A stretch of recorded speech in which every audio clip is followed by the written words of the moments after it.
Nouvelle semaine, nouveau défi pour vous et moi. Bonjour, ravi de vous retrouver cette semaine aux éditions de 13h.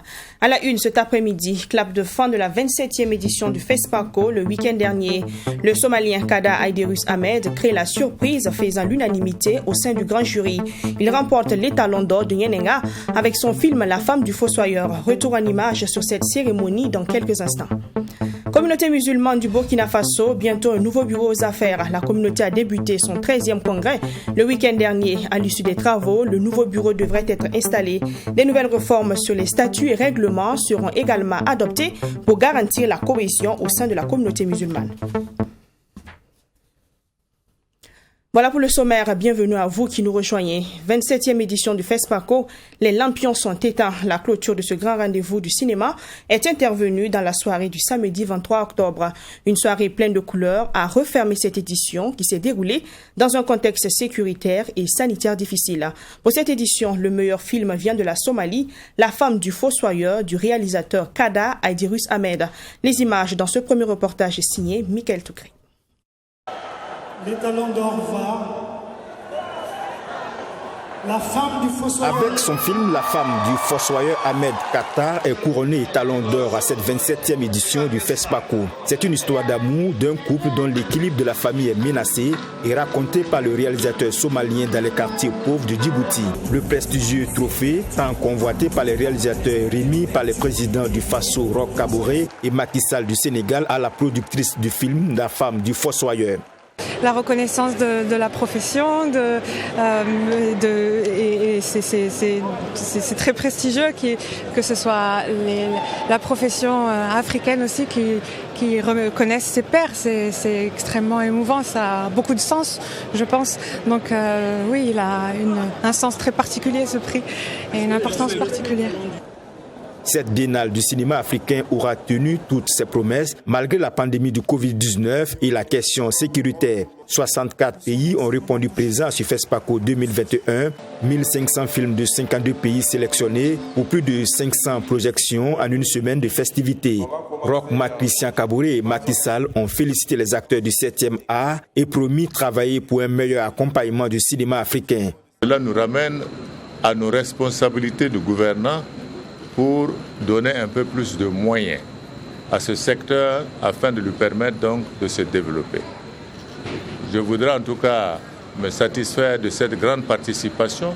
Ils ont fait de grandes rencontres sur qu'est-ce qui empêche le cinéma africain de progresser. J'espère que nous aurons rapport de l'ensemble de ces conclusions et nous nous ferons fort à chacun à son niveau de travailler à ce qu'on puisse lever ces différents goulots. Que le cinéma africain doit aussi être un cinéma qui parle de l'Afrique, mais un cinéma d'abord pour les Africains. Je travaillerai avec mon frère et ami le président Roch Kaboré pour qu'à l'échelle de l'Union africaine, l'idée du soutien à travers des fonds de promotion du cinéma tel que nous l'avons institué au Sénégal, pour que tous les pays accompagnent leurs cinéastes afin que la qualité de notre cinéma soit à la hauteur du cinéma mondial. Fin de cette 27e édition avec 239 œuvres pour la sélection officielle. Pour la 28e édition du FESPACO, le délégué général Alex Moussa Sawadogo annonce que la fête du cinéma africain va se tenir du 25 février au 4 mars 2023. Voilà la femme du fossoyeur sacré étalon d'or de Nyenenga à cette 27e édition du Festival panafricain du cinéma et de la télévision de Ouagadougou. Un film signé Kada Aiderus Ahmed, réalisateur somalien. Le film en question a été diffusé sur le coup de 20h30 au Ciné Burkina, juste après la cérémonie de clôture. Nous découvrons maintenant l'œuvre et l'appréciation des cinéphiles dans ce reportage de Fatima Tenkima. Le film La femme du fossoyeur relate l'histoire d'une famille qui vit dans un quartier pauvre de Djibouti. La vie de cette famille va basculer lorsque la maîtresse de maison tombe gravement malade et que sa guérison nécessite une opération. Le mari, qui est un fossoyeur, va user de toutes ses forces pour sauver sa femme sans tomber dans l'indignité. Une famille restée soudée et combattante jusqu'à la fin du film, malgré l'adversité. Un film qui a touché les cœurs des membres du jury, mais aussi les cinéphiles qui ne se sont pas fait prier pour remplir la salle de Ciné Burkina. Vraiment, que d'émotions rendues. C'est un film d'une très belle facture qu'on a vu ce soir, que nous recommandons fortement. Et je n'ai aucun doute que ce film a mérité amplement les talons d'or de Yenega. C'est l'Afrique qui bouge, c'est nos réalités africaines qui sont dépeintes. Encore beaucoup plus, c'est la profondeur de l'Afrique qui est décrite. Et c'est tout un hommage à nos cinéastes qui rendent cette Afrique, qui font découvrir ce monde au monde entier. Si certains ont apprécié l'histoire qui raconte ce long métrage de Ahmed Kadar, d'autres saluent le travail qui a été abattu par le réalisateur pour tourner ce film. Bon, vraiment, l'histoire est très émouvante. Elle vient de l'ordinaire parce que tu sens que le réalisateur il a beaucoup cherché. Et tu sens qu'il y a eu beaucoup de travail derrière, que ce soit les images, que ce soit le son, que ce soit la cohésion et l'histoire même. Le fond du film est vraiment, ça a été réfléchi.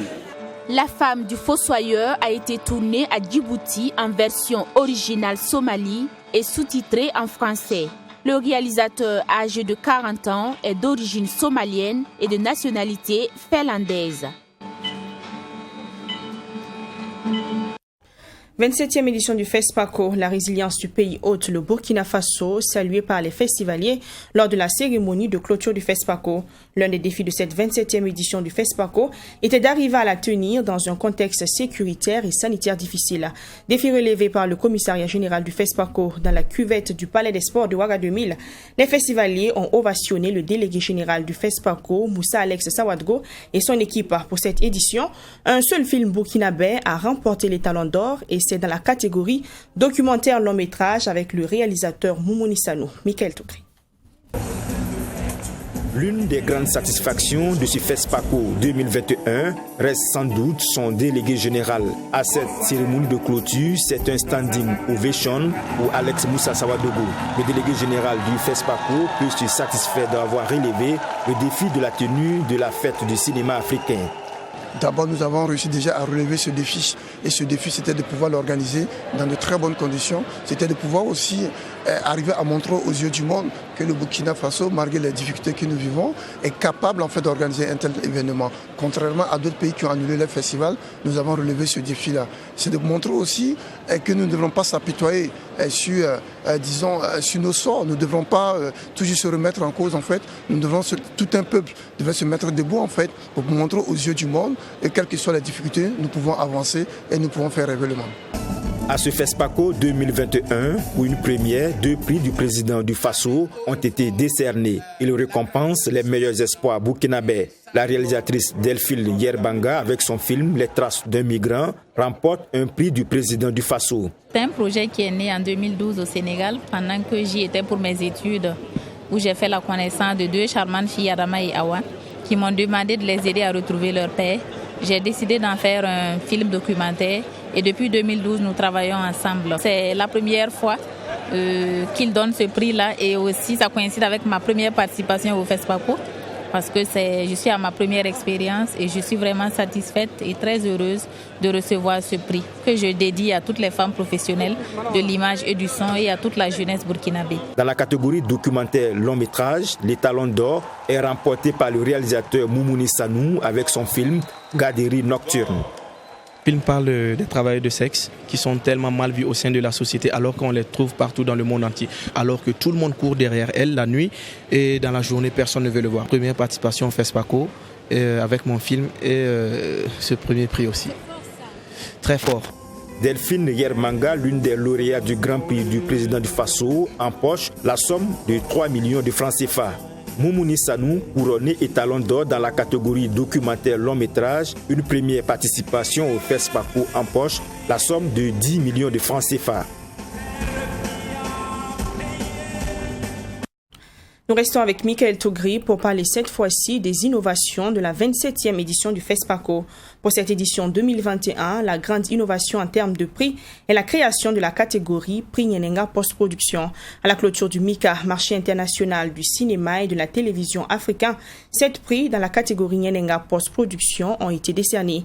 Les films Tribunal du Fleuve et Une histoire du franc CFA de la sénégalaise Cathy Lenandiaye raflent 4 prix sur les 7. Les prix des écoles de formation en cinéma ont également été décernés.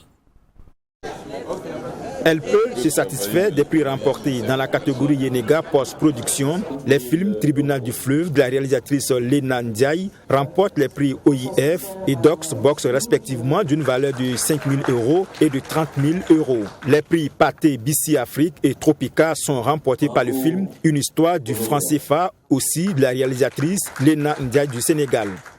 J'étais venu présenter 2 projets, le Tribunal du Fleuve d'Alassane Diago, documentaire, coproduction Burkina, Sénégal, Mauritanie, Allemagne et France, et puis Une histoire du franc CFA, dont je suis la réalisatrice. C'est une production sénégalaise, belge et française. Important pour moi de les présenter à cette première des Yenenga Post-Production.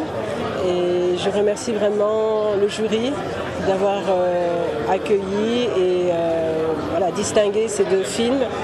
Et les promesses de ces films, puisqu'ils ne sont pas finis, ils sont en post-production et nous les espérons pour l'année prochaine. Dans cette catégorie post-production, l'objectif des prix mis en compétition est de permettre l'accompagnement de la finalisation des films en production, mais aussi leur diffusion à travers un réseau de salles de cinéma sur le continent africain. Il y a de très bons films qui sont excellents, qui ne sont pas terminés à 100%, mais on sent le potentiel et il y a beaucoup d'esthétique. Donc un appui, soit en résidence, soit en mixage, soit en montage. Voilà, donc on discute avec l'auteur et les producteurs et on attribue des prix. C'est pour permettre à des films d'exister, quoi. Voilà. Dans la catégorie film d'école, le Malien Banou Sagou de l'ISIS Burkina Faso, Institut supérieur de l'image et du son, et Grace Kambou de l'ISIS Côte d'Ivoire sont les grands vainqueurs. Ils remportent en plus du trophée la somme de 2 millions de francs CFA. Média, télévision numérique, une web télé fait son apparition en marge des activités du FESPACO. Il s'agit de Wistiti TV, qui est une prolongation de Bonne Année Wistiti du promoteur Salif Sanfo. Le promoteur entend ainsi promouvoir des œuvres humoristiques de qualité, encourager les humoristes burkinabés et favoriser surtout le brassage culturel avec les acteurs du domaine à l'international. Fatima Tenikema. Dans l'optique de promouvoir les productions des humoristes burkinabés et favoriser le brassage culturel entre humoristes nationaux et internationaux, le promoteur de Bonne Année Wistiti d'Or lance sa télévision en ligne Wistiti TV. Selon lui, c'est un prolongement de son spectacle. Nous, on veut vraiment être sur la niche de l'humour. Voilà, et donc nous sommes dans l'infomusement. C'est de l'information, mais sous un angle décalé. C'est la bonne humeur que nous voulons partager pour déstresser les travailleurs, pour éduquer par le rire, sensibiliser par le rire, et puis faire en sorte que on ne passe pas une journée sans sourire ou rire. C'est vraiment ça, Wistiti.tv. Et c'est le MICA, le marché international du cinéma et de l'audiovisuel, qui a accueilli cette cérémonie de lancement officiel. Selon Salif Sanfo, le choix du FESPACO 2021 pour le lancement n'est pas fortuit. Nous produisons le magazine, le journal du FESPACO. Et vous savez que le FESPACO est une très bonne rampe de lancement pour beaucoup de projets. Beaucoup de projets se lancent pendant le FESPACO parce que nous avons des journalistes de qualité comme vous, nous avons des festivaliers de qualité et nous avons la possibilité d'avoir des partenaires. Donc, nous sommes heureux de le faire en plein FESPACO et nous souhaitons justement que ça puisse nous porter chance pour que d'ici le prochain FESPACO, Wistiti.tv soit à un autre niveau et présente des productions, pourquoi pas, humoristiques, des films comiques en compétition. C'est un projet qui a vu le jour grâce à l'appui financier de l'Union européenne et du Fonds de développement culturel et touristique. Journée de la culture cubaine, elle a été célébrée au Burkina Faso le 20 octobre dernier par l'ambassadrice de Cuba au Burkina Faso et les ressortissants cubains. Cette année, la célébration a été dédiée au cinéma pour s'inscrire en droite ligne avec la célébration de la 27e édition du FESPACO. Par la même occasion, les ressortissants cubains ont célébré le 62e anniversaire de la création de l'Institut cubain des arts et de l'industrie cinématographique. Mamitriana Kamabou. La culture cubaine au cœur de cette célébration qui a réuni l'ambassadrice du Cuba au Burkina Faso, ses compatriotes ainsi que des citoyens burkinabés. Célébrée tous le 20 octobre de chaque année, cette journée commémore l'intonation pour la première fois de l'hymne national cubain. Cette année, la célébration de cette journée a été dédiée au cinéma pour être en phase avec la célébration du Festival panafricain du cinéma et de la télévision de Ouagadougou, FESPACO.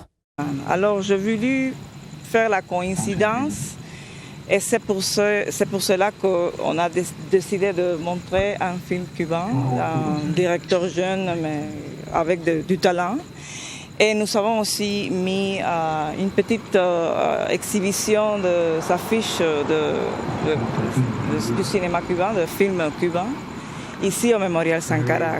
C'est pour nous un endroit très symbolique pour la célébration d'une fête comme ça.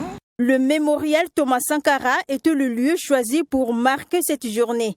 Le choix de ce lieu traduit la qualité de lien d'amitié et de coopération qui lie le Burkina Faso et la République de Cuba, selon les organisateurs. L'histoire entre ces deux pays-là, c'est une histoire très solide.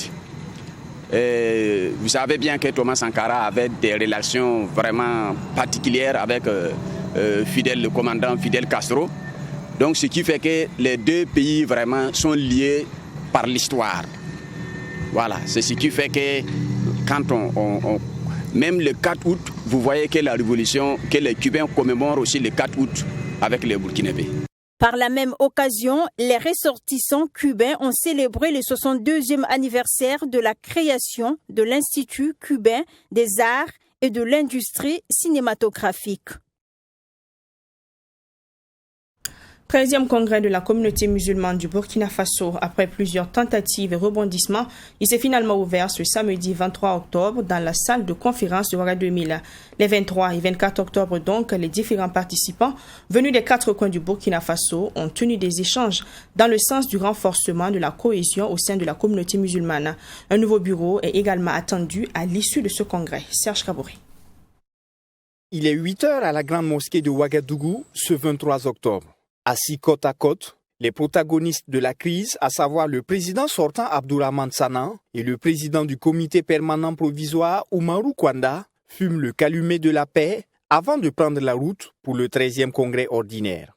C'est donc dire que le présent congrès de la communauté musulmane du Burkina Faso s'ouvre en plaçant la guerre de succession sur le sentier de l'entente. Quelle réforme pour une communauté musulmane rénovée, unie et réconciliée, actrice de paix et de cohésion sociale? C'est sous cette thématique que les participants venus des 13 régions comptent mener les réflexions. Nous pouvons vous affirmer que le choix de notre thème est intimement lié à notre actualité interne et à l'actualité nationale.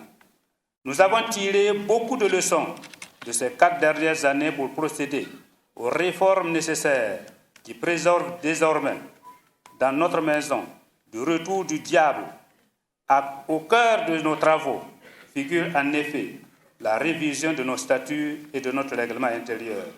Cette révision vise surtout à nous armer solidement contre les crises et les dysfonctionnements que nous avons vécus.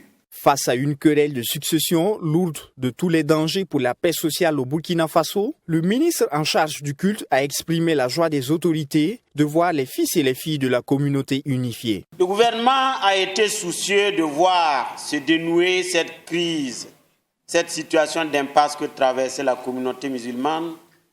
Et c'est pourquoi il a vivement souhaité que toutes les parties se mettent à la table de discussion pour permettre une sortie de crise apaisée. Je forme le vœu que de ce congrès sortent des résolutions à la hauteur de vos attentes, notamment les réformes nécessaires pour préserver la communauté musulmane des causes qui l'ont plongé dans ce long dysfonctionnement. Si votre communauté, qui réunit un grand nombre de Burkinabés, comparée aux autres communautés religieuses, est unie, vit en harmonie et dans la paix, c'est tout le Burkina Faso qui jouira de la paix et de la quiétude. Le parrain d'honneur de ce 13e congrès a pour sa part formulé ses attentes pour un bureau unanime à l'issue des travaux. Si dans une religion quelconque ou dans une ethnie quelconque, il y a un problème de vivre ensemble, de cohésion, il faut savoir que cela se répercute naturellement sur l'ensemble de la communauté, sur l'ensemble du pays. Et donc nous osons espérer que ce congrès, à l'issue de ce congrès, un bureau consensuel sera mis en place pour le bonheur de la communauté, pour le bonheur du Burkina Faso. C'est d'ailleurs ce à quoi nous les avons exhortés, à ce qu'ils puissent travailler dans l'union, sans exclusion. Rappelons qu'à l'issue de ce 13e congrès ordinaire de la communauté musulmane du Burkina Faso, des réformes et révisions touchant les statuts et règlements intérieurs seront adoptés, ainsi que la mise en place d'un nouveau bureau sans le président sortant Abdourahmane Sana. 41e anniversaire de l'appel du pape Jean-Paul II après la cérémonie officielle de commémoration tenue le 22 octobre dans la matinée en présence du chef de l'État. La Fondation Jean-Paul II pour le Sahel a tenu dans la soirée du 22 octobre également une célébration d'action de grâce à la cathédrale de Ouagadougou. Une séance de prière pour rendre grâce au Seigneur pour avoir permis cet élan de solidarité, mais aussi pour prier pour la suite de cette œuvre au profit des populations du Sahel. Abdoulrahim Yéngé. Une messe de reconnaissance et de louange au Seigneur qui a permis la concrétisation de l'appel du pape Jean-Paul II il y a 41 ans. Cet appel qui a conduit à la mise en place de la Fondation Jean-Paul II pour le Sahel a permis d'aider les populations des 9 pays du Sahel à sortir de la pauvreté. Cette célébration eucharistique est une reconnaissance envers Dieu et un moment d'implorer le Seigneur afin qu'il facilite la suite de ses actions de charité qui est une tradition de Jésus-Christ selon le représentant du pape à cette célébration. Parce que la célébration de la Fondation du Sahel est une instance de souci vers la population de cette région. Donc ces soucis, comme Jésus a fait ça, son successeur, par le pape Jean-Paul II, pendant sa visite ici dans l'année 1980, a pris conscience de ce qui existe dans ces régions-là. Il a eu cette intuition de créer quelque chose comme expression de sa compassion, de son souci pour la population de cette région qui souffre de soif, le manque de l'eau, les problèmes d'agriculture, etc., et maintenant aussi les questions d'insécurité, etc. Cette soirée de prière a connu la présence du Premier ministre et du président de l'Assemblée nationale. Pour le chef du gouvernement, cet appel du pape à soutenir les pays du Sahel, 41 ans après, est toujours d'actualité au regard des nouveaux défis. Comme vous le savez, la Fondation Jean-Paul II a fait beaucoup de choses pour notre pays, beaucoup de choses pour les pays du Sahel. Et aujourd'hui, nous sommes heureux de constater qu'il y a la volonté de poursuivre le travail qui a été déjà fait. Et cette poursuite se justifie par le fait que le Sahel n'est pas encore sorti de l'ornière. Le contexte est tel qu'aujourd'hui, on a besoin d'avoir des soutiens pour accompagner l'ensemble des populations de notre espace, pour faire en sorte que ces populations-là se reconstituent, ces populations retrouvent l'espoir et puissent continuer à participer au développement économique et social de notre espace, de notre pays. Le Premier ministre a donc traduit les remerciements de l'État burkinabé à l'Église catholique pour son accompagnement dans la mise en œuvre des politiques publiques. Le cardinal a pour sa part invité toutes les bonnes volontés à soutenir la Fondation Jean-Paul II pour le Sahel pour l'épanouissement des populations de la région sahélienne. Dans le secteur de l'eau et de l'assainissement, les acteurs dressent le bilan des activités menées courant 2021, bilan dressé par le ministre Ousmane Nakro et son équipe face à la presse la semaine dernière. Courant 2021, le ministère a construit des barrages, des forages et latrines un peu partout dans le pays. Des défis à relever, Ousmane Nakro note la réduction des pénuries d'eau. Bobo Dioulasso a accueilli cette activité qui se veut une journée de redevabilité. Joseph Koutko. C'est parti pour les journées de redevabilité du ministère de l'eau et de l'assainissement. Les acteurs du ministère, avec à leur tête le premier responsable du département ministériel, étaient face à la presse à Bobo Dioulasso. L'objectif de ce point de presse était de dresser le bilan des réalisations du ministère au titre de l'année 2021. C'est un ministère qui est assez sensible au regard de la problématique de l'eau dans notre pays. L'eau, c'est la vie, dit-on. Cette ressource qui est une priorité pour tous mérite donc d'avoir un peu plus d'attention de la part des gouvernants. Nous avons pu réaliser quelques barrages, 2 barrages. Nous avons pu réaliser un nombre important de forages, plus de 700. Nous avons pu réaliser des latrines à un moment où nous perdons également certains ouvrages de rétention d'eau de surface comme les barrages. Outre le bilan des activités du ministre en charge de l'eau et de l'assainissement, il a été également question de formuler des perspectives afin de faire face à certaines difficultés. C'est avec satisfaction que nous venons nous soumettre à cette journée de redevabilité. C'est un devoir, mieux qu'un devoir, je dirais que c'est une obligation. Et nous avons tenu, à partir de la ville de Sia, faire focus donc sur les réalisations également au niveau de cette ville, où nous allons constater à partir de samedi tout ce qui est réalisé pour atténuer, j'allais dire, les pénuries d'eau au niveau de la ville de Bobo. Malgré les quantités d'eau que la ville reçoit, aujourd'hui, nous avons des solutions et nous bénéficions de l'accompagnement, en tout cas, de plus hautes autorités de ce pays-là, afin que nous puissions d'ici fin 2022, au plus tard 2023, mettre fin à la question des pénuries d'eau dans la zone de l'Ouest en général. Au terme de ce point de presse, Ousmane Nakro a lancé un appel pour un financement du plan d'action d'urgence de réhabilitation et de construction de barrages qui est une nécessité pour les populations. Sport football ce week-end, les différents stades et terrains du pays ont vibré au rythme des matchs comptant pour la 5e journée de la Ligue 1 Lonabé. Majestic FC, Royal FC, c'est l'affiche qui a tenu en haleine le public sportif au stade du Ziaré. Un match qui s'est soldé par le score de 2-1 en faveur de Majestic Football Club. Le résumé de l'opposition dans cet élément signé Bessongré John William Somda. Ça passe dans la douleur pour le Majestic FC de Saponi lors de la 5e journée de la Ligue 1 Lonabé. Face au Royal FC de Bobo Dioulasso, les poudins du coach Moussa Sanogo Di Falcao ont dû ramer pour revenir dans le sens de la marche avant de l'emporter dans le Money Time.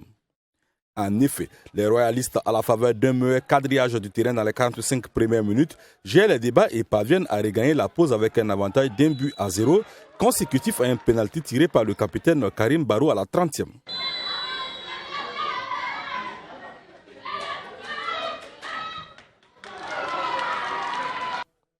Un but que les hommes de Jean Jaurès Baya étraîneront jusqu'à la pause.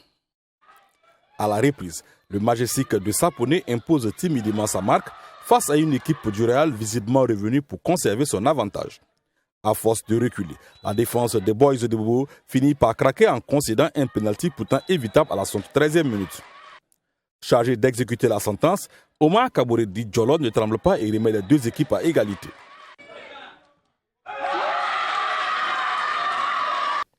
Un but partout entre académiciens de Saponi et Boys de Bobo Dioulasso. Mais alors que l'on pensait les deux équipes résolues à se quitter sur ce score de parité, que Walter Youl s'arrache pour servir Mazou Bambara.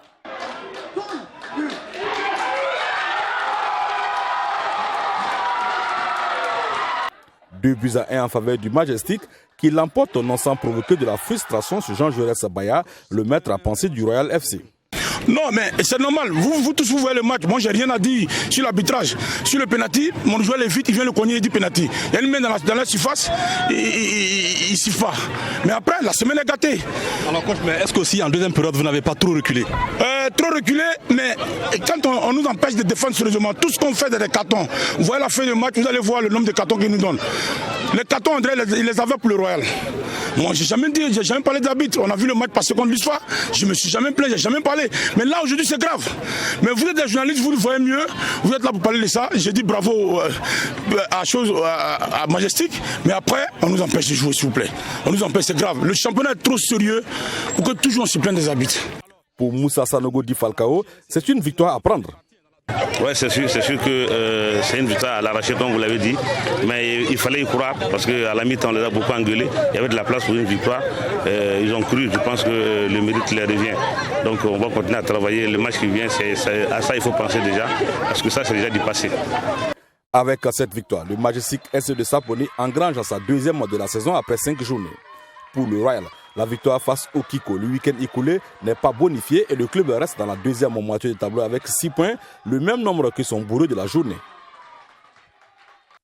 C'est la fin du premier trésor de la semaine. Merci de l'avoir suivi. Je vous donne rendez-vous demain 13h pour un nouveau journal. D'ici là, portez-vous bien et excellente reprise à toutes et à tous.